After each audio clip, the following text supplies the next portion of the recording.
नमस्ते स्टूडेंट्स। आज के इस खास स्टडी गाइड सेशन में हम मनोविज्ञान यानी साइकोलॉजी के इतिहास की एक बेहद दिलचस्प यात्रा पर निकलने वाले हैं।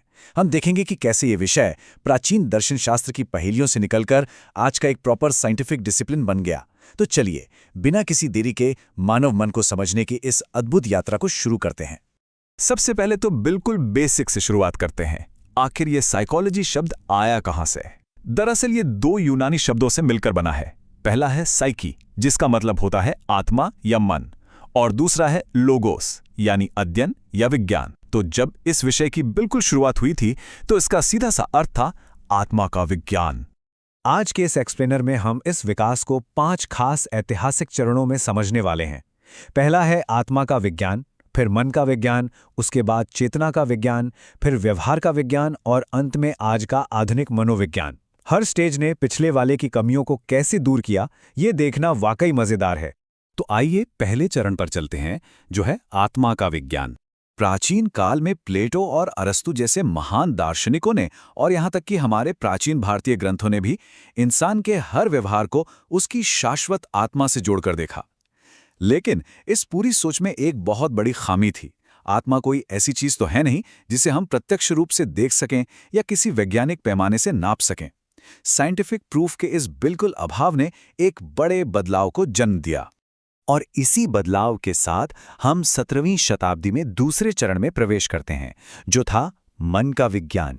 अब फोकस उस अमर, ना दिखने वाली आत्मा से हटकर हमारी मेंटल प्रोसेस यानी हमारे अनुभवों और यादों पर आ गया। रेने डेस्कार्टेस और जॉन लॉक जैसे थिंकर्स ने इस वैचारिक क्रांति को लीड किया। ये फिलॉसफी से साइकोलॉजी की तरफ एक बहुत बड़ा कदम था।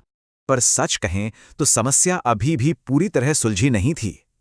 आत्मा की ही तरह ये जो मन है ना, ये भी तो अदृश्य ही है।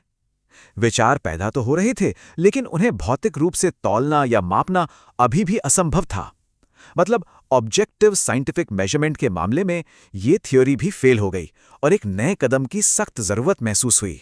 यहीं से 19वीं शताब्दी में तीसरे चरण की शुरुआत होती है, चेतना का विज्ञान। और सच मानिए, यहीं से इस विषय में एक सच्चे वैज्ञानिक ढांचे की एंट्री होती है। अगर साइकोलॉजी के इतिहास में एक साल सबसे ज्यादा याद रखने लायक है तो वो है 1879। ये वो ऐतिहासिक साल है जब आधुनिक मनोविज्ञान के पिता विल्हेम वुंट ने जर्मनी की लिप्जिग यूनिवर्सिटी में साइकोलॉजी की दुनिया की सबसे पहली लैबोरेटरी बनाई। अब साइकोलॉजी सिर्फ किताबों और ख्यालों में नहीं, बल्कि एक लैब में आ चुकी थी।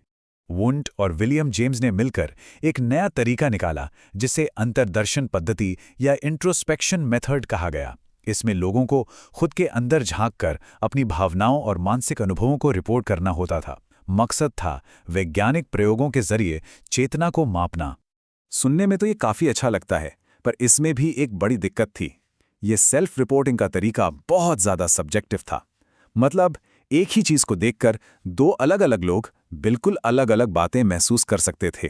इसके नतीजे इतने असंगत थे कि साफ हो गया कि साइकोलॉजी को एक ठोस, प्रत्यक्ष रूप से देखे जा सकने वाले पैमाने की जरूरत है। इसी रुकावट ने 20वीं शताब्दी में चौथे चरण को जन्म दिया, जिसे हम व्यवहार का विज्ञान या बिहेवियरिज्म कहते हैं। वॉटसन, स्किनर और पावलोव जैसे दिग्गजों ने तो जैसे पूरी कहानी ही पलट दी। उन्होंने कहा कि ये जो अदृश्य मानसिक प्रक्रियाएं हैं, इन्हें भूल जाओ। उनका सारा फोकस सिर्फ इस बात पर था कि इंसान या जानवर अपने वातावरण के प्रति कैसे प्रतिक्रिया देते हैं। ये सब बस स्टिमुलस और रिस्पॉन्स का खेल है। जो मापा जा सके, बस वही सच्चा विज्ञान है। ये एक बहुत बड़ा शिफ्ट था। जहां चेतना पूरी तरह से आंतरिक और अविश्वसनीय थी, वहीं व्यवहारवाद ने साइकोलॉजी को एक बाहरी, ऑब्जेक्टिव और साइंटिफिक रूप से मापने योग्य आधार दिया। इसने अंदर की दुनिया को पूरी तरह से नकार दिया। लेकिन जरा गौर कीजिए, क्या इंसान सच में सिर्फ मशीनों की तरह प्रतिक्रिया देते हैं? बिल्कुल नहीं।